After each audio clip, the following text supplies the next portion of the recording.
रोजाना current affairs के लिए इस चैनल को लाइक, सब्सक्राइब और शेयर करें।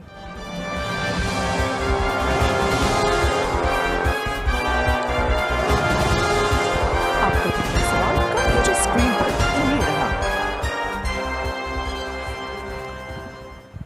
हाल ही में किस देश में सुनहरे खोल के साथ जन्मे एक कछुए की खोज हुई है?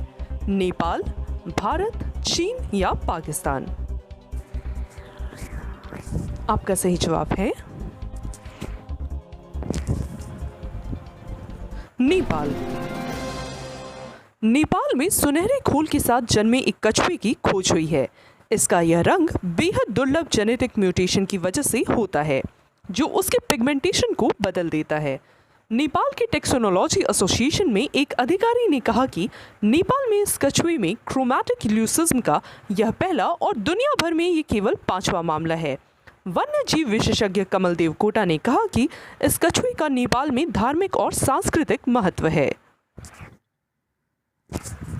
आपका अगला सवाल ये रहा। स्वच्छता सर्वेक्षण 2020 में राजधानियों की श्रेणी में निम्न में से किस राजधानी को पहला स्थान प्राप्त हुआ है? पटना, दिल्ली, लखनऊ या जयपुर? आपका सही जवाब है दिल्ली। दिल्ली नगर पालिका परिषद ने 20 अगस्त 2020 को घोषित स्वच्छता सर्वेक्षण 2020 में सबसे स्वच्छ राजधानी वाले शहर की श्रेणी में पहला स्थान हासिल किया है। एनडीएमसी क्षेत्र में लुटियंस दिल्ली शामिल है। इसमें राष्ट्रपति भवन, संसद भवन, उच्चतम न्यायालय और उत्तर तथा दक्षिण ब्लॉक जैसे महत्वपूर्ण भवन भी हैं। एनडीएमसी को राष्ट्रीय स्वच्छता पुरस्कार श्रेणियों में खुले में शौच से मुक्ति की श्रेणी में AA+ और कूड़ा मुक्त शहरों की रैंकिंग में 3 स्टार और गार्बेज फ्री सिटी की रैंकिंग पहले से ही मिली हुई है। आपका अगला सवाल ये रहा। भारतीय अक्षय ऊर्जा दिवस निम्न में से किस दिन मनाया जाता है? 20 अगस्त, 11 मार्च, 10 जून या 15 मार्च? आपका सही जवाब है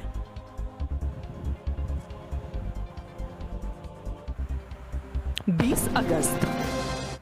हर साल 20 अगस्त को भारतीय अक्षय ऊर्जा दिवस या अक्षय ऊर्जा दिवस मनाया जाता है। यह दिन भारत में अक्षय ऊर्जा संस्थानों के महत्व को चिन्हित करने के लिए मनाया जाता है।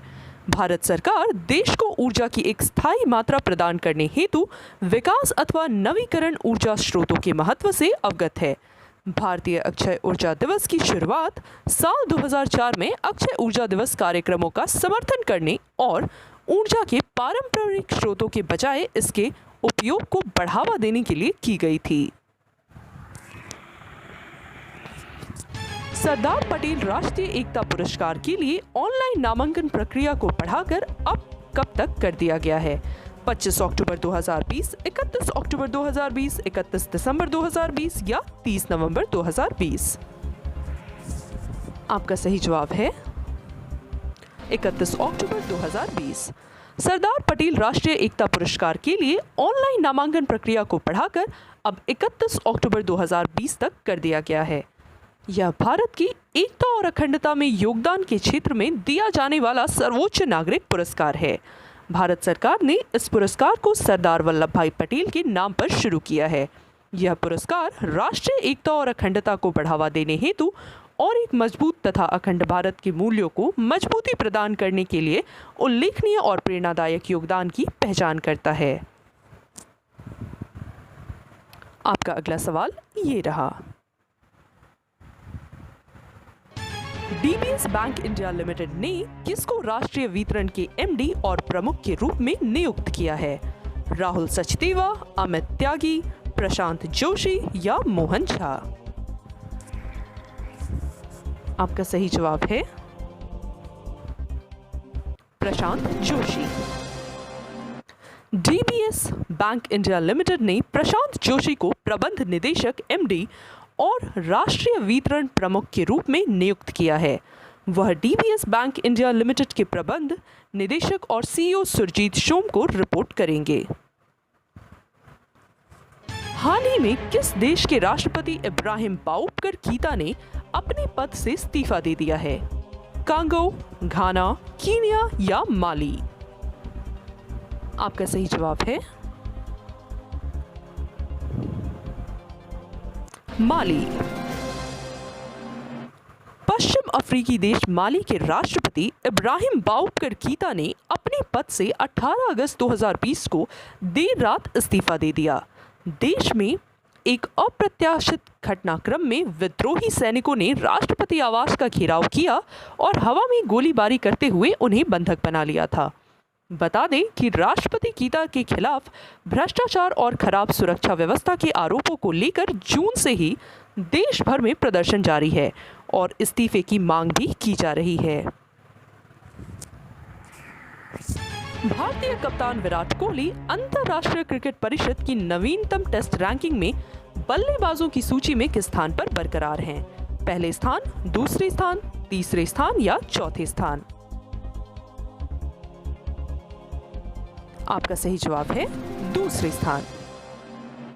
भारतीय कप्तान विराट कोहली अंतर्राष्ट्रीय क्रिकेट परिषद की नवीनतम टेस्ट रैंकिंग में बल्लेबाजों की सूची में दूसरे स्थान पर बरकरार हैं, जिसमें शीर्ष 10 में से 2 अन्य भारतीय बल्लेबाज भी शामिल हैं। विराट कोहली 886 रैंक के साथ दूसरे स्थान पर बरकरार हैं, जबकि चेतेश्वर पुजारा 766 और अजिंक्य रहाणे 726 भी बल्लेबाजी सूची में क्रमशः 8वें और 10वें स्थान पर कायम हैं। ऑस्ट्रेलिया के स्टीव स्मिथ शीर्ष रैंकिंग वाले स्थान पर हैं। भारत और किस देश ने हाल ही में अपने रणनीतिक द्विपक्षीय संबंधों को नई मजबूती देने हेतु एक सांस्कृतिक समझौते पर हस्ताक्षर किए हैं? इजराइल, चीन, पाकिस्तान या बांग्लादेश?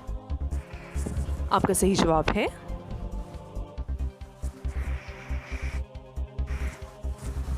इजराइल। भारत और इजराइल ने अपनी रणनीतिक द्विपक्षीय संबंधों को नई मजबूती देने के लिए एक सांस्कृतिक समझौते पर हस्ताक्षर किए हैं। इससे दोनों देशों के बीच साहित्य, शिक्षा, सिनेमा आदि के क्षेत्र में सहयोग के नए दरवाजे खुलेंगे। इस 3 वर्षीय कार्यक्रम का मूल उद्देश्य दोनों देशों के लोगों के बीच सहयोग और आदान प्रदान को बढ़ावा देना है। आपका अगला सवाल ये रहा। Centre for monitoring Indian economy के मुताबिक कोरोना संकट की वजह से लगभग कितने लोग नौकरियां गंवा चुके हैं? 1.9 करोड़, 3 करोड़, 5 करोड़ या 7 करोड़? आपका सही जवाब है 1.9 crore. Centre for monitoring Indian economy के मुताबिक कोरोना संकट की वजह से लगभग 1.9 करोड़ लोग नौकरियां गंवा चुके हैं। सिर्फ जुलाई महीने में ही 50 लाख लोग बेरोजगार हुए हैं। हालांकि कर्मचारी भविष्य निधि संगठन के अनुसार जून महीने में 4.98 लाख लोग औपचारिक कार्यबल से जुड़े हैं। CMIE का कहना है कि अनौपचारिक क्षेत्र में नौकरियां अब लौट रही हैं, यानी लोगों को मिलने लगी हैं, क्योंकि धीरे धीरे इकोनॉमी खुल रही है।